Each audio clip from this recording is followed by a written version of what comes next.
Quais as matérias da faculdade que você tinha mais facilidade, né? Maior facilidade? Ah, Renato, eu adorava direito civil, eu adorava direito tributário, eu adorava direito penal. Né? Quais eram as disciplinas que você tinha mais empatia? E pense o seguinte, não confunda a empatia em relação à disciplina com a empatia em relação ao professor. Porque às vezes você gosta muito da pessoa, mas quando você vai tirar lá a tua nota e tudo mais, você tem uma nota baixa, embora goste da disciplina. Mas é porque você estava gostando do professor. Eu queria, de repente, que você colocasse para fora aquelas disciplinas que, de repente, você nem precisava estudar tanto, às vezes nem gostava tanto do professor, mas o resultado, ele vinha. Porque você, sabe, o sucesso, ele deixa sinais e a tua reação corporal é muito importante para a gente encontrar esse caminho. Legal. Quais as matérias dos professores que você mais amava? É quase a mesma pergunta, né? Mas tem só um detalhe. Agora eu trouxe a pessoa, agora eu trouxe o professor. Eu quis resultado e depois seres humanos. Então, quem era o professor que você gostava na época da faculdade? Era o de direito civil? Era o de direito eleitoral? Quem era o teu professor? Tá legal. Agora isso é muito importante. As pessoas te procuravam para quê? Quando tinham uma dúvida, eles vinham tirar a dúvida de quê? Eu lembro que eu na faculdade, um dia falei, né, o professor pediu para eu ir lá na frente falar sobre a defesa do réu. Ah, Renato, quais são as formas de defesa do réu? Gente, depois que eu expliquei aquilo, depois que eu estudei, subi e expliquei, eu absorvi aquele conhecimento e todo mundo chegava para mim depois, Renato, como é que faz a contestação, qual é o prazo, como é que é isso, reconvenção, exceção, como é que é isso? Então, alguém te procurava na época da faculdade para tirar uma dúvida contigo? Qual era a área? E para terminar, qual foi o teu tema do TCC? Esse deixa sinais. Esse aí, sabe, eu falei de direito tal. Nossa, olha a atitude que você tomou. Você saiu da inércia e resolveu escrever um trabalho de conclusão de curso, ou então está pensando em escrever, caso você ainda esteja na faculdade, se preparando aí para entrar nesse mercadão. Você está pensando em falar sobre o quê? Tem uma coisa que não está aí na tela, mas que eu vou perguntar para você assim. Quando você entra numa livraria, teu corpo te leva para onde?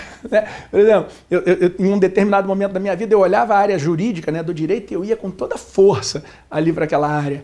Né? O tempo foi passando e o meu corpo foi muito se voltando para a área de evolução humana, programação neurolinguística, psicanálise, sabe? Eu queria me compreender mais como ser humano. Ah, Renato, só não pode ser que nem o aluno falou para mim, Renato, numa livraria? Para onde o meu corpo joga? Para fora dela. Não, se for esse o caso, pelo amor de Deus, vá para os cursos online, de repente, qual é o curso online? Quando você entra lá, tem uma prateleira que você, eu quero estudar com aquele cara e tudo mais. Então é muito importante. Né? Veja, sabe, as reações corporais. Eu quero que você experiencie, quer dizer, você viva de verdade esse momento. Você dá esse direito, vai? Quero sentir como é que teu corpo tá reagindo nessa hora. Legal. Então, eu sei as matérias que eu mais gostava, eu gostava na época de estudar com o professor fulano, quando eu entrava numa livraria, minha área ia para o direito civil, né? Fatalmente, meu corpo me levava ali para o direito civil, isso aí já é um momento, mas vamos seguir um pouco mais? Vamos lá. Qual seria a sua causa? Você já parou para pensar nisso? O que é aquilo que tem lá dentro da tua alma? O que você ama fazer? Né? Me diga uma coisa que você faz, que o tempo passa e você nem sente. Qual é teu hobby? Renato, por que você está falando isso? Dá para somar aqui o hobby, a minha profissão, ao Código de Defesa do Consumidor e à LGPD? Presta atenção no que eu vou te falar agora. Quando eu comecei a advogar, um professor me apresentou ao Código de Proteção e Defesa do Consumidor e eu comecei, né, a estudar de forma muito profunda o CDC. E aí as coisas foram acontecendo, como eu contei desde lá da aula 1. Né? Esse professor foi fundamental na minha vida. E as coisas aconteceram. Só que, vou contar uma coisa. Lá atrás, quando eu comecei a profissão, qual era, na verdade, aquilo que eu mais gostava de fazer na vida? Eu adorava carnaval, gente. Adorava carnaval. Quando tinha lá carnaval fora de época não sei aonde, carnaval na Bahia, carnaval no Rio de Janeiro, eu adorava uma festa, eu adorava um carnaval. E aí, rapaz, eu fui para a Bahia e comecei a estudar como é que se faz para colocar um bloco na rua.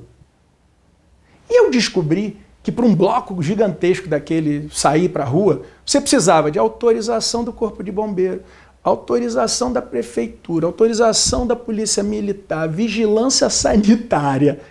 Cara, são tantas coisas que você precisa fazer para colocar um bloco na rua, e eu fui me especializar nisso. Comecei, olha aí, juntei o direito do consumidor, o direito com o carnaval. E aí como é que a coisa começou a acontecer, como é que a coisa foi se desenvolvendo? Eu comecei a receber convite para atuar nessa área, porque não existia simplesmente um advogado especializado em direito ao entretenimento voltado para blocos. E aí, de acordo com que eu entrava com processos e estudava mais, e estudava mais, e estudava mais, eu ia ficando cada vez melhor dentro daquela área. E aí eu comecei a ser procurado cada vez mais. Ah, então eu aprendi como é que funciona um bloco na Bahia, foi... De repente, o Carnaval do Rio explodiu. E olha a quantidade de blocos que nós temos. E adivinha quem era o advogado ali que conhecia um pouquinho de bloco e como é que você fazia para colocar esse bloco na rua. Pare e pense.